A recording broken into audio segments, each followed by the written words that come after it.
দাও না।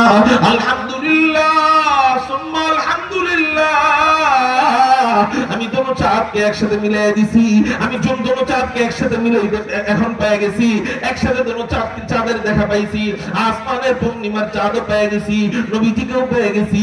এবার আমি একটু মিলাই দেখবো আসমানের পূর্ণিমার চাঁদ বেশি সুন্দর না জমিনের পূর্ণিমার চাঁদ মুহাম্মদুর রাসূলুল্লাহ সাল্লাল্লাহু আলাইহি ওয়াসাল্লাম বেশি সুন্দর। সুবহানাল্লাহ।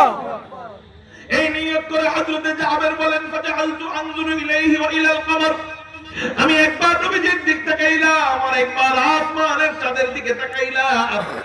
বারংবার এমন করার পর আমার দিল সাক্ষী দিতে বাধ্য হলো, আমার দিল সাক্ষী দিতে বাধ্য হলো ফালাহু ইনদি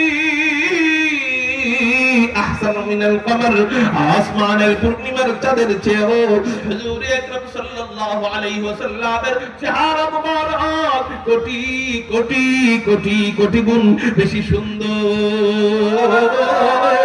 কারো জবান যেন বন্ধ থাকে না, চিৎকার দিয়ে বলি না আল্লাহু আকবার। এই হলো নবীজির চেহারা। আল্লাহ আমাদের নবীজিকে এমন চেহারা দান করছেন যেটা আসমানের পূর্ণিমার চাঁদের চেয়েও সুন্দর। সুবহানাল্লাহ বলেন। এই জন্যই তো হযরতে আয়েশা নবীজির বিবি হযরতে আয়েশা রাদিয়াল্লাহু তাআলা আনহাকে রমণীরা জিজ্ঞাসা করেন, ওগো আম্মা জান আয়েশা, বলো তো দেখি হযরতে ইউসুফ বেশি সুন্দর না তোমার স্বামী মুহাম্মদ বেশি সুন্দর? দেখছেন নি কার সাথে মিলাইছে? ইউসুফকে আল্লাহ দুনিয়ার যত